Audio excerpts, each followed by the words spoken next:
मायके की काली रातें, ससुराल का नया सवेरा। अरे रवि, मुझे तो ये समझ नहीं आ रहा कि इस छोकरी की फूटी किस्मत में आखिर लिखा क्या है। ना तो कोई लड़का इसे पसंद आ रहा है और ना ही कहीं इसकी बात बन रही है। भगवान जाने कब तक ये हमारी छाती पर मूंग दलेगी। इसे देख देख कर मेरा तो खून खौलता रहता है। बस चाहती हूँ कि इसे कोई ले जाए और ये घर हमारा हो जाए। अरे भाग्यवान, तुम पागल हो गई हो क्या? इतना क्यों चिल्ला रही हो? थोड़ा दिमाग से काम लो। माना कि वो तुम्हें बोझ लगती है, पर वो मेरी सगी बहन की बेटी है। और सबसे बड़ी बात तुम भूल गई क्या? ये जिस आलिशान कोठी में हम आज ठाठ से रह रहे हैं ना, ये भी उसी के नाम पर है। अगर हमने उसे ज्यादा तंग किया और उसे जरा भी भनक लग गई कि हम उसकी जायदाद के पीछे, तो वो हमें 1 सेकंड में सड़क पर ला देगी। ये बात मैं बहुत अच्छे से जानती हूँ जी, तभी तो इसके सामने गाय बनी रहती हूँ और मीठी मीठी बातें करती हूँ। वरना मेरा बस चलता ना तो मैं से एक रात ना टिकने देती इस घर में। धक्के मारती और इसका सारा सामान गली में फेंक देती। आखिर कब तक हम इसकी चापलूसी करेंगे? अरे जब तक प्रॉपर्टी हाथ में नहीं आती, अगर इसे भनक लग गई ना, तो ये 1 सेकंड नहीं लगाएगी हमें इस घर से बाहर जाने में। इसीलिए इसके साथ अच्छा बर्ताव करो, ताकि कल को हमारे हाथ में ये कोठी भी रहे और हमारी अपनी बेटी का फ्यूचर भी सिक्योर रहे। बस थोड़ा सा सब्र और रख लो। जैसे इसकी शादी किसी ऐसे घर में होगी जहां ये बिजी हो जाए, हम पीछे से सब नाम करवा लेंगे। जहां रवि और वंदना एक दूसरे से ये बातें कर रहे होते हैं, तो वहीं दूर खड़ी खिड़की के पीछे से नेहा ये सारी बातें सुन लेती है। ये सारी बातें सुनने के बाद नेहा के पैरों तले जमीन खिसक जाती है, क्योंकि उसे ये विश्वास ही नहीं हो रहा था कि उसके मामा मामी ऐसे हैं। अब नेहा दबे पांव अपने कमरे में जाकर और अपनी माँ की फोटो हाथ में लेकर फूट फूट कर रोने लगती है। माँ, आप मुझे इस दुनिया में अकेला छोड़कर क्यों चली गई? देखो ना, आपके जाने के बाद ये मामा मामी मुझ पर कितने अत्याचार कर रहे हैं। इनके चेहरों पर जो प्यार का निकाब है, उसके पीछे सिर्फ और सिर्फ लालच भरा पड़ा है। माँ, इन्हें मुझसे कोई लेना देना नहीं। इन्हें तो बस इस कोठी और आपके बिजनेस की प्रॉपर्टी से प्यार है। ये मामा मामी कितने गिरे हुए हैं माँ। ये मुझे एक बार प्यार से बोलकर तो देखते कि नेहा ये प्रॉपर्टी हमें दे दे। मैं सच कहती हूँ माँ, मैं खुशी खुशी अपनी जान भी उनके नाम कर देती, पर इन्होंने तो कभी मुझे अपना समझा ही नहीं। काश आप जिंदा होती।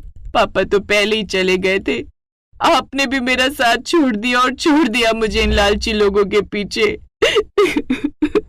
इतना बोलकर नेहा फूट फूट कर रोने लगती है और रोते हुए सही कह रही थी मामी कि मुझे कोई लड़का भी नहीं मिल रहा। मेरी सारी रातें काली गुजरती हैं, एक पल का चैन नहीं है। अगर एक ढंग का लड़का मिल जाए तो मैं खुद ही शादी करके यहाँ से चली जाऊंगी। कम से कम यहाँ रोज जिल्लत भरी जिंदगी जीने से तो अच्छा होता कि मैं अपने ससुराल में 2 वक्त की सुकून की रोटी खा पाती। माँ, मुझे यहाँ से निकाल लो, मैं और नहीं सह सकती। इतना बोलकर नेहा फूट फूट कर रोने लगती है। अब ऐसे ही समय गुजरता है और एक दिन रवि अपने हाथों में मिठाई का डब्बा लेकर आता है और अपनी पत्नी को मिठाई खिलाते हुए कहता है, भाग्यवान, लो अपना मुंह मीठा करो। लेकिन क्यों जी? आखिर मैं अपना मुंह मीठा क्यों करूं? क्या तुम्हारी भांजी का कहीं अच्छी जगह रिश्ता लग गया? क्या अब हमें उसकी शक्ल नहीं देखनी पड़ेगी? क्या ये प्रॉपर्टी हमारे नाम हो गई? नहीं ना? अरे भाग्यवान, तुम तो बेकार में ही अपना बीपी बढ़ाती रहती हो।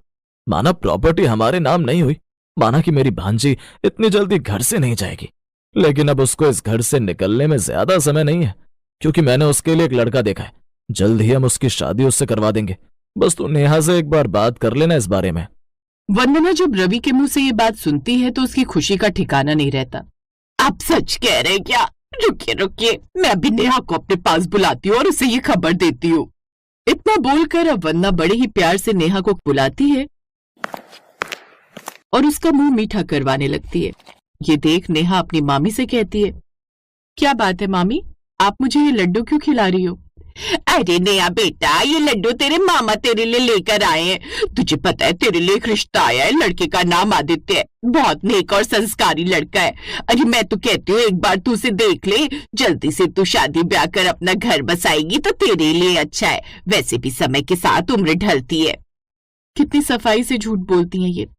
ठीक है मामी, अगर आपको लगता है कि वो अच्छे लोग हैं तो मैं मिल लूंगी। मुझे बस अब इस घर से जाना है।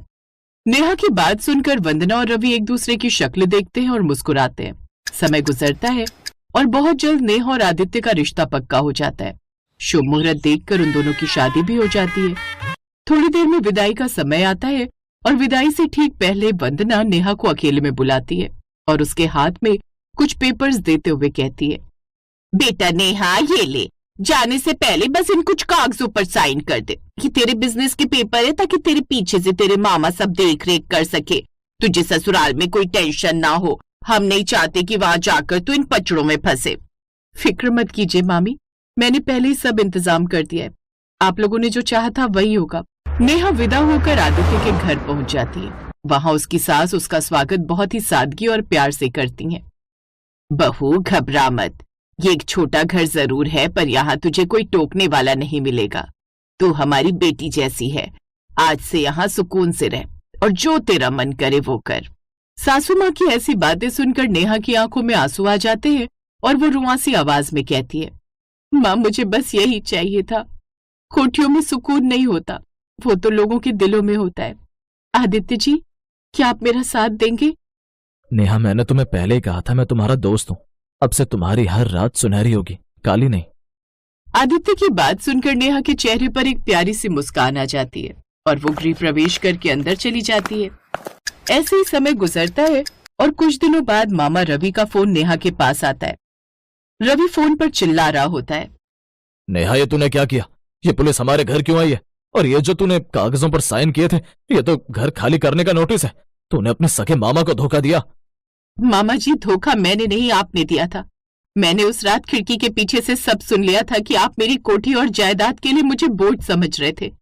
मैंने उन कागजों पर नहीं बल्कि अपने वकील के तैयार किए हुए बेदखली के नोटिस पर साइन किए थे।